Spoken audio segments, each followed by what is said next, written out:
Hello folks. Today we're doing a special Q&A session with Lil Gator Game devs Scott and Connor from MegaWobble to celebrate the recent announcement that our Lil Green friend is getting a big DLC called In the Dark. Hey Scott and Connor, how are you both doing? Hi Steve, I'm feeling fun and fancy free. Good. So I think it'd be good for you guys to just introduce yourselves and sort of let people know what you do on Lil Gator Game and what you'll be doing on In the Dark. So Scott, do you want to start? Yeah, I'm Scott. I'm the lead developer, the creator, the idea behind the whole concept of the game. The nitty-gritty of how to make the character move and how everything fits together. That's all on me. All right. What about you, Connor? What's your role within MegaWobble? Hey, I am the writer, animator, social media guy, general art direction, and I guess secondary playtester. Yeah, I spend a lot of time running around in there. We've got a small team, so everyone wears a lot of hats.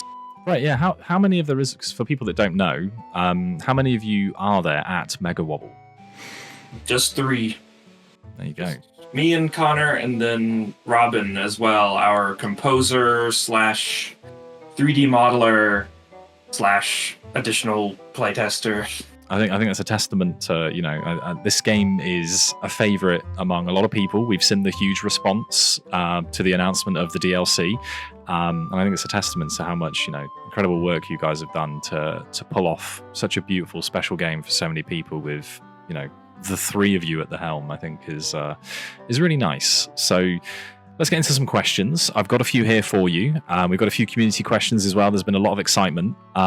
So let's start at the beginning, really, with what inspired you guys to create Lil Gator Game, and how, if at all, has that vision evolved since the inception of the game?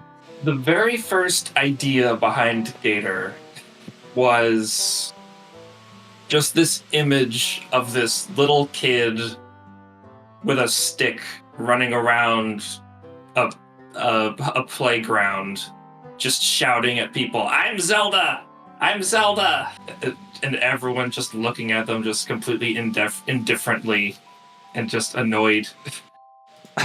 And that was the initial idea in my head, was just this stupid little kid just annoying everyone. But in an endearing sort of way.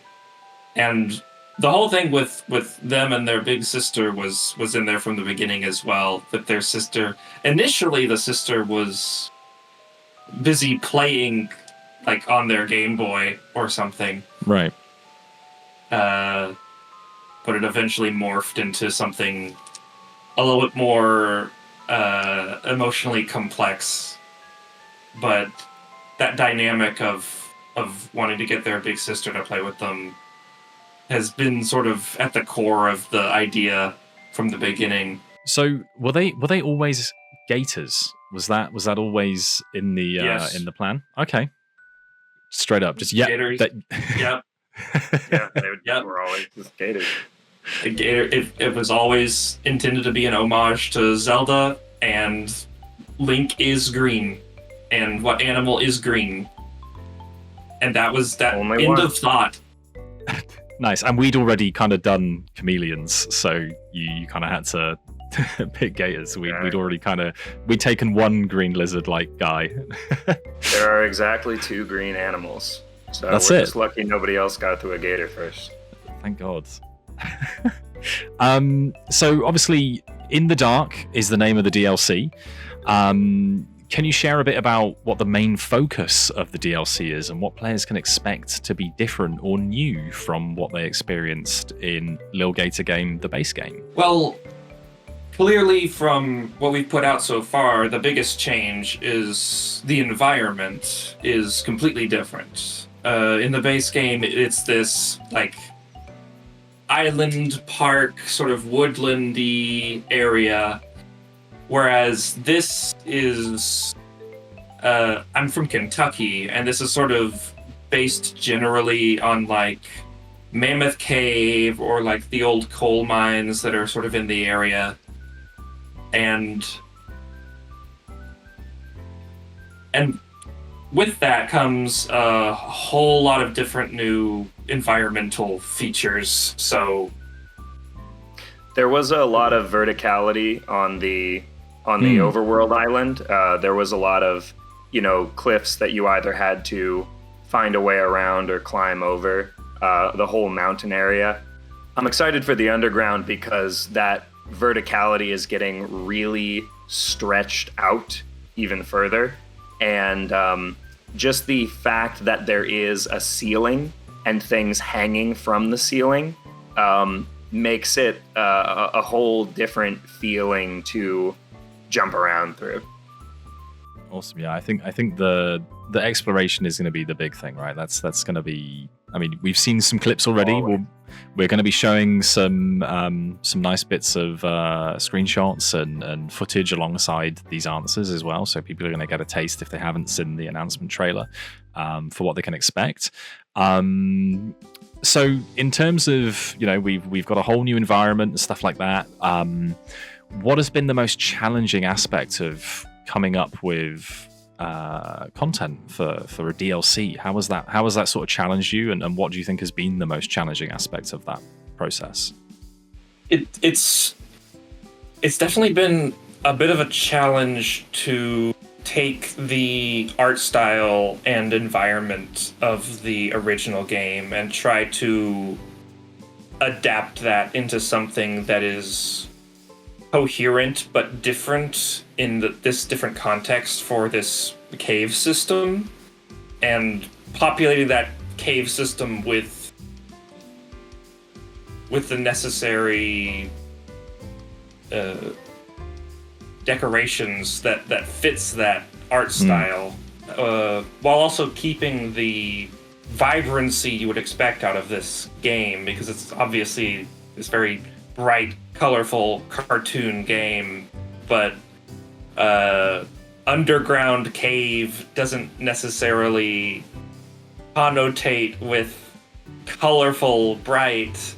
So a big part of the effort on my part has been trying to massage the lighting system little by little to try to pull out as much vibrancy and color in any way that I can without it being overwhelming, or without it making it feel like it's not in a cave. So having different colored light sources, having a lot of different vibrancy between like the dark areas and the bright areas. So there's like a lot more blue in the dark areas, whereas most of the lights are more like orangey in their color. So in addition to it having that contrast between dark and light, it also has that color contrast between a bluish and an orangey hinge as well. Which keeps the dark areas feeling dark without them actually being so dark that you can't see.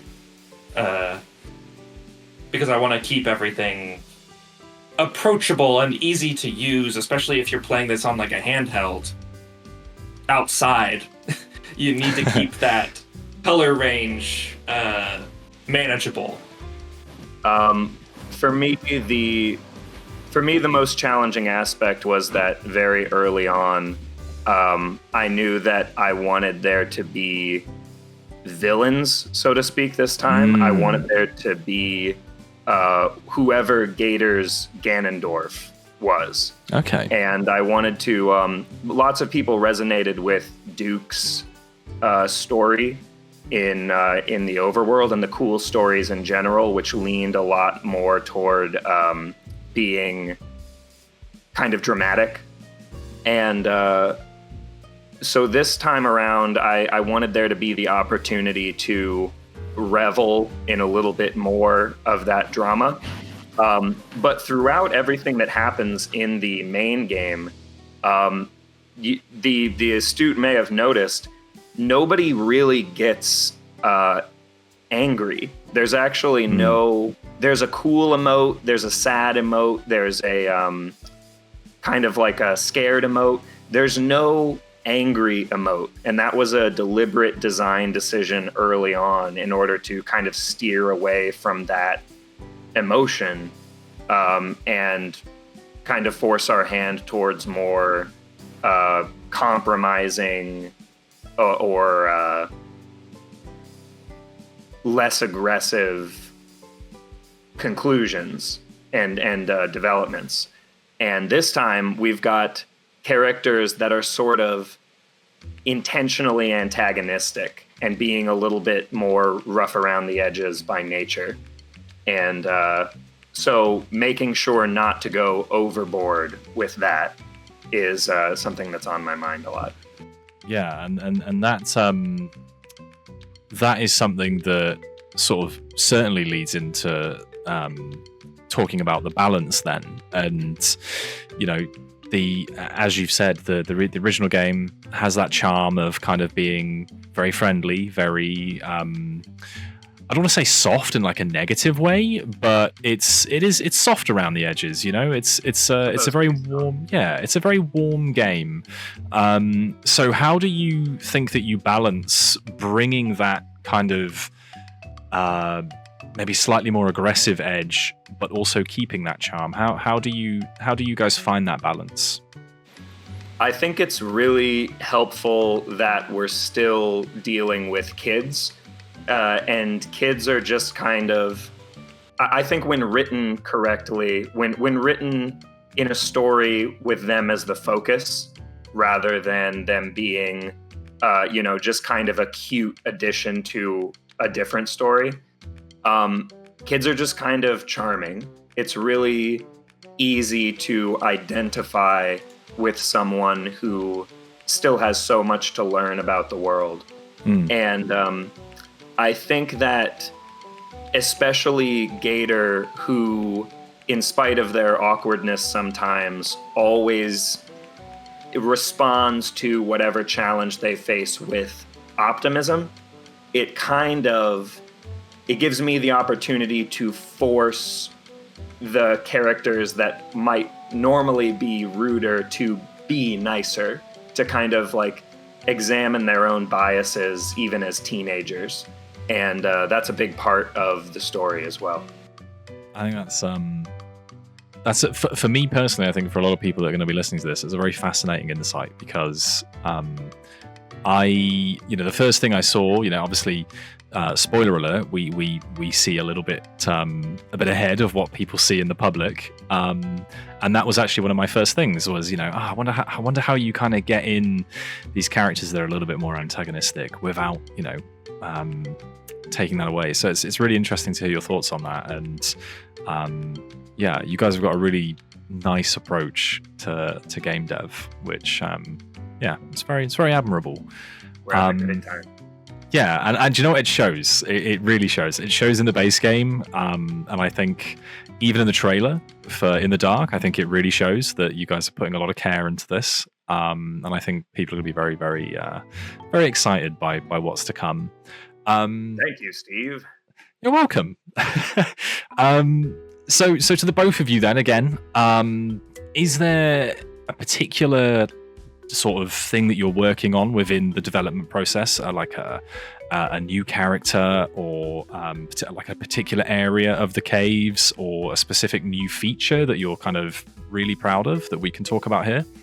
Right now, we're gung-ho on making sure that the internally we call them the villains, the main bad guys, minions, who are in charge of the sort of main quest content of the game.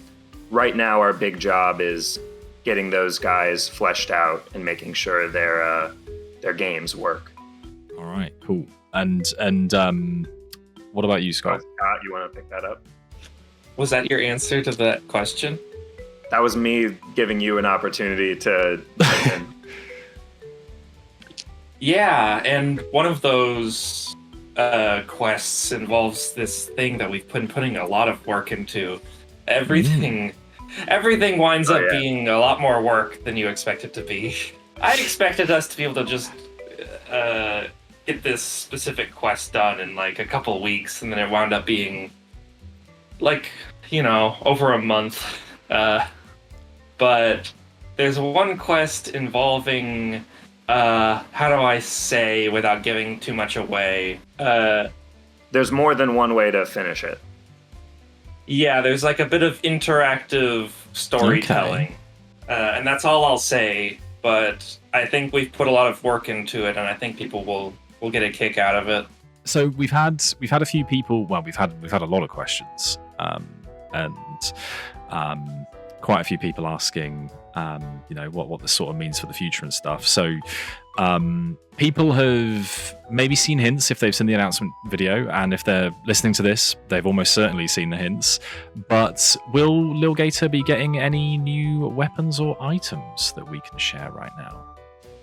Oh, for sure. In the initial trailer for the DLC, we showcase a few new weapon types. One of the big new things for the DLC is that I'm introducing new weapon archetypes to the game. In the original, you just have sword, like a stick, or an energy saber, or all these different things that are just reskins of the same weapon. It's just a thing that you swing back and forth. But I thought that for the DLC, it would be a good opportunity to try to introduce a few new archetypes.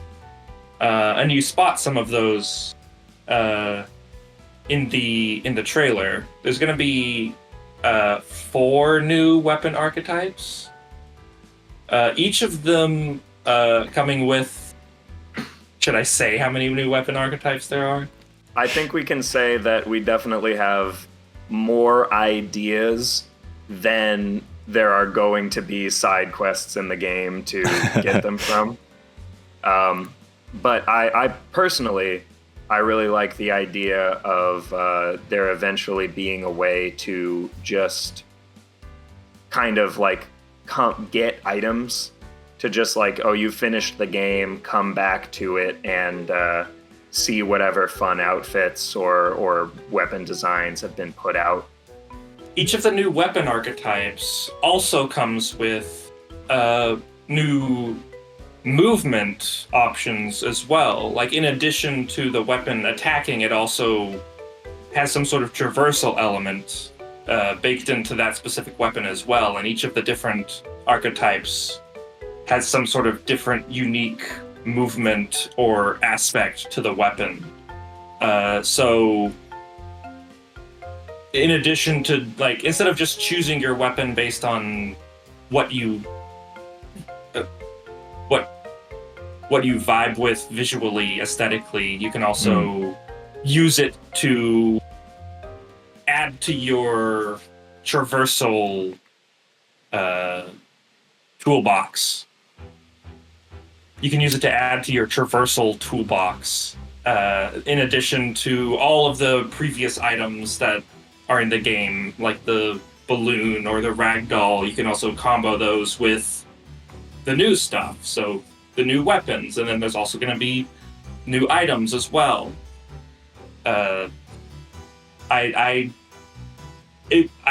It's unfathomable to me to make a new DLC for this game and not include as many new silly little toys as I can for the player to play with.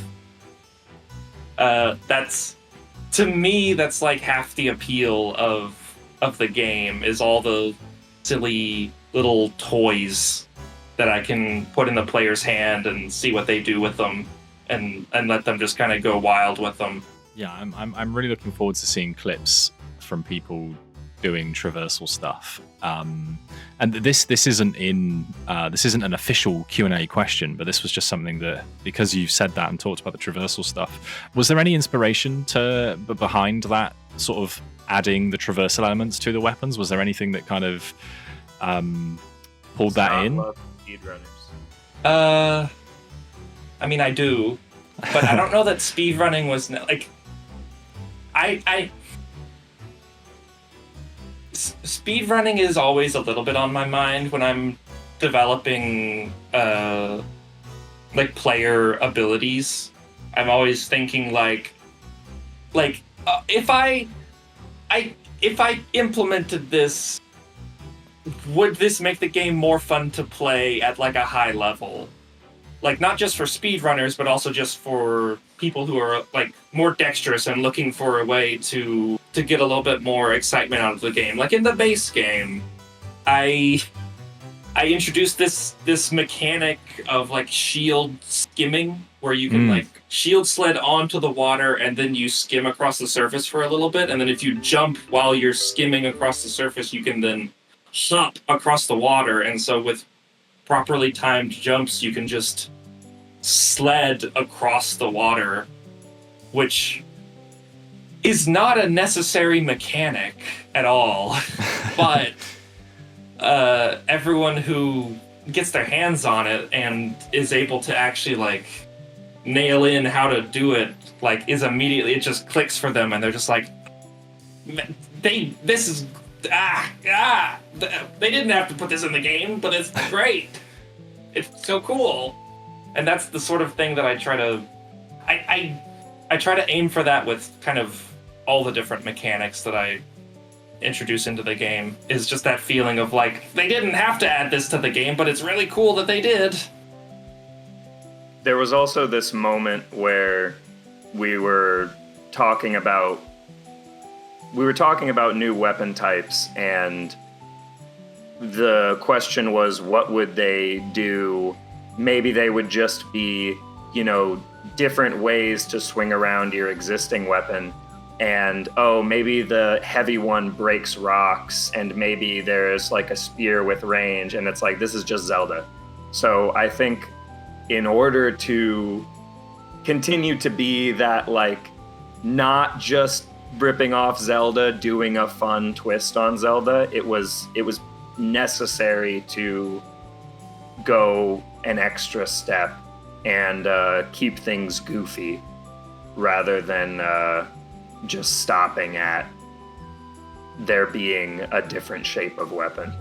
Right, so we have a weapon that is a heavy weapon, but in a different game, it would just be like, you use it and it breaks things bigger. But it in attacks this game, slower, but it deals more damage without damage. Yeah.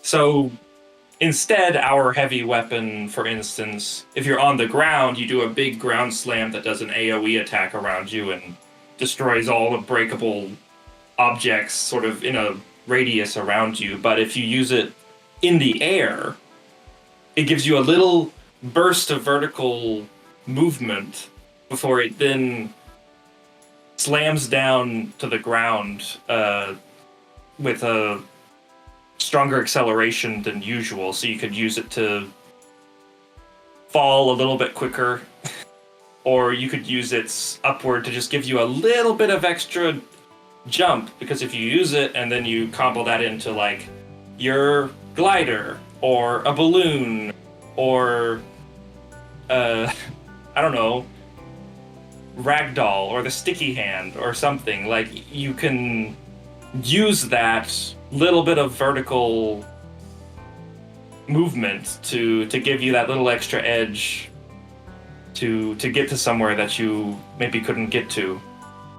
It's sounding like there's going to be a lot of platforming expression with this. It's like a whole new toolkit to explore and get around. And I think it's the ribbon that we tease in the announcement trailer, right? That's got its sort of traversal abilities, and I think it's gonna be really exciting to see how players kind of make the most out of that. So that segues me nicely by using the word excited into what are you guys most excited for players to experience in the dark? Yeah, like I said, I'm personally very excited to see what people do with these new weapons, to see how they get around, to see what what types of movement people are drawn to when they actually get their hands on the game, and seeing people play around and experiment with some of these new toys that I'm giving them. That's always the part that I'm most excited about, is just seeing what people do with this thing that I've made. I think very early on, like even bleeding a little bit into while we were developing the overworld, I was really excited by the idea of caves. I really like traveling down into those damp spaces, and I like, I'm an Elden Ring fan. I really like that there's so many caves that are just caves, and then every once in a while you get that one that's like filled with crystals, or has a lava fountain through it.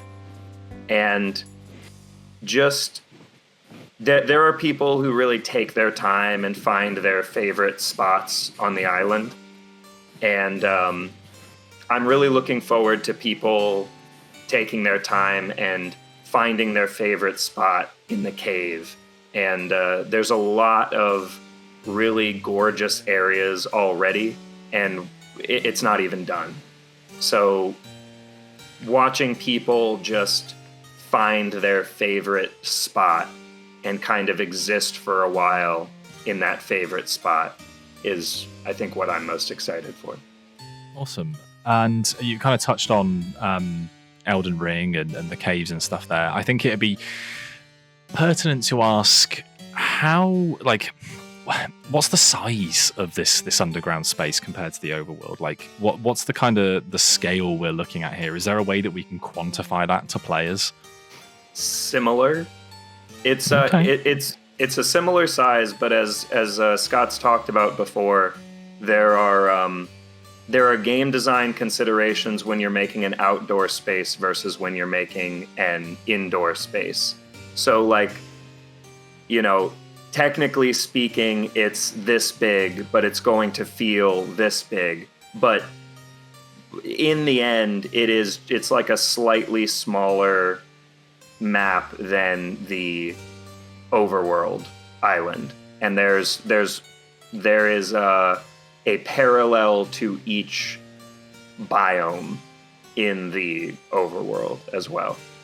Yeah, if you, like, in the trailer, if you look, you can spot there's a gigantic root system coming from one specific tree, and on the surface we have a gigantic tree. And the connection there is 1-to-1. And if you look around at some other aspects of the map, you might notice some other connections, some other parallels with the surface. And I tried to tie in the map as best I could with the surface, like keeping certain things consistent between them in ways while also shaking things up for the cave layout. But generally speaking, it's like, if you were to look at the footprint of it, there's a lot that's... If you were to look at the footprint of it, like Connor said, it's similar in size, but because it's an interior space and because we're a third-person game, the camera's pulled back, so the space needs to be pulled back a little bit. And so the scale of things is, like, shifted a little bit compared to the surface, just because of the nature of the space. So I would expect the experience of it to be like, it feeling like a space that's, 60 to 70% of the size of the surface, or the feeling, how the size feels experientially, if that makes sense. Yeah, I think so. Yeah, I think yeah, I mean, it's one of those things that people are going to get their hands on it, and they're going to, you'll feel that sense of scale when you get in there and start exploring as well, right? So it'll It's honestly a bit of a pet peeve of mine when people like directly compare video game world sizes, like, oh, Elden Ring's map size is this big, whereas Skyrim's map size is this big, but have you seen Morrowind's map size? It's this big. When that doesn't actually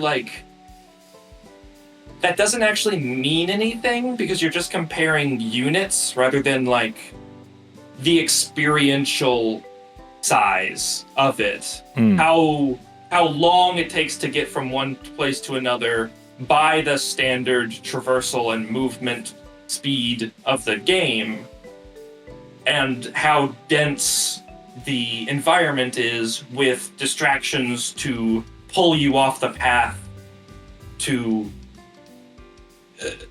engage in some sort of side content before you go back on the path to try to get to your destination, or how how wrinkly the map is. Okay, yeah, that like makes sense. So how funny much to me.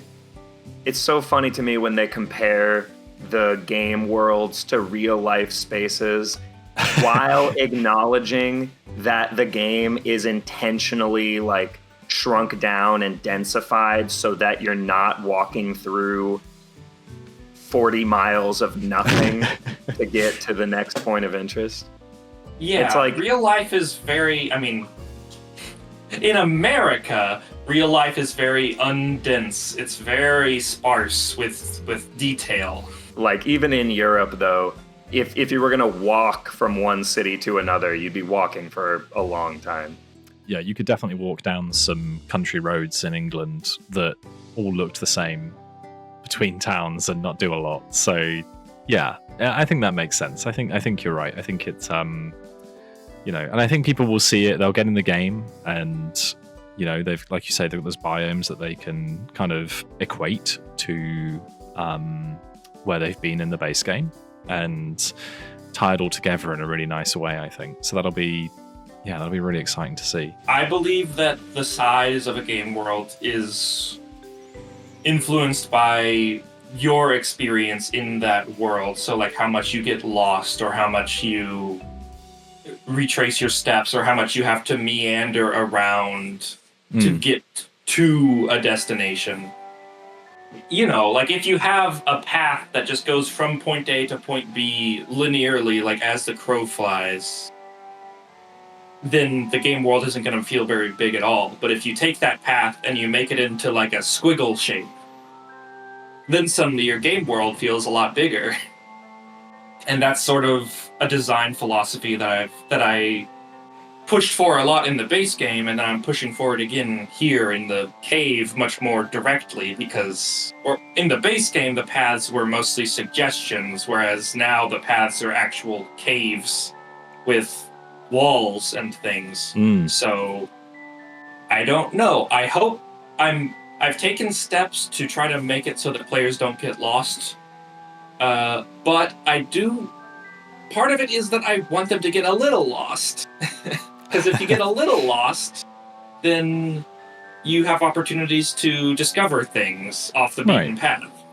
Yeah, I think again, it seems like it's striking that balance, right? But I think you guys, from what I've seen, I think you guys are doing a very good job of it. And I think that there's a lot of people out there that have a lot of trust in you guys to, take your time to do this the right way, in the way that you guys want to do it. And I think that it'll be worth the wait. And a few people have asked, obviously, I say a few people, almost everybody has asked what the release date for this DLC is going to be. But we are keeping that in the dark for the time being. I had to get that in there. But let's wrap this up, guys. With one final thing from the both of you, do you have a message that you'd like to share with the fans of Lil Gator that have supported the game to end this Q&A on? The big thing for me is we were pretty blown away by the response to the original game, and in trying to figure out what our next move was, we considered moving on immediately, but I felt like I wanted to give something back to everyone who I wanted to give something back to the community that had such a positive response to the original game. So I want them to consider this DLC as a bit of an extra present back to them more than anything. Lil Gator Game is our first commercial release. This game makes me a game dev. And that is something that I have wanted since I considered what I wanted my job to be.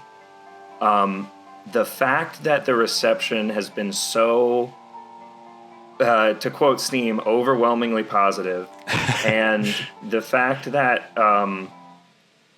I feel like we kind of nailed it so hard on the first try, and the fact that people commented specifically on the things that I was worried about, the things that meant the most to me, it just, I don't think that's possible to put into words.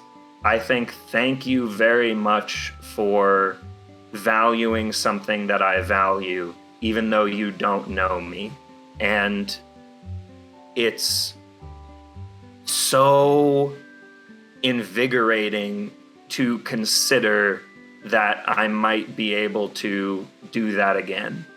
It's so unbelievably special and makes me want to be so careful and intentional, because I know people are ready to have a nice time with this again.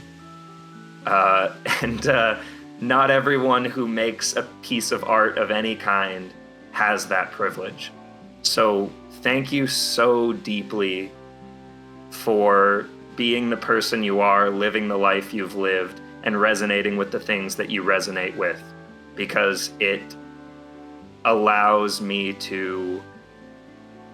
It allows the three of us to be the people that we most want to be. That's what I gotta say. I would want people to consider this DLC as a bit of a love letter to the fans who were clamoring for a bit of extra Gator in their lives. More than anything, I want this DLC to make the whole package of Lil Gator Game feel... I want the full package to satiate people's hunger more than anything, to make it feel like a cohesive full product. The complaint that we got the most was that it was too short. Not in a negative way, but this is a fun opportunity to make it a little less short. I think it's very clear that you guys are very passionate about what you do. I think you guys have a really refreshing approach to the way that you design and come up with things. And I think that, as you said, Connor, a lot of people resonated with this game on a number of levels. I've worked on a few games now, and I don't think I've worked on many that have had such a sweet and wholesome vibe around them. And I think that's something that comes across in your guys' work and the community itself. As a community person, I am on the ground looking at a lot of this. The amount of fan art that you guys get is just unrivaled. I've got a folder full of it to share over the next couple of weeks and months, and it's really touching to see. So yeah, it's a testament to your work as devs, and I think it's very, very nice that you guys get to come back and want to come back and add more to that experience. So yeah, I think folks will be very excited. I think they have a right to be excited. I think they should be excited.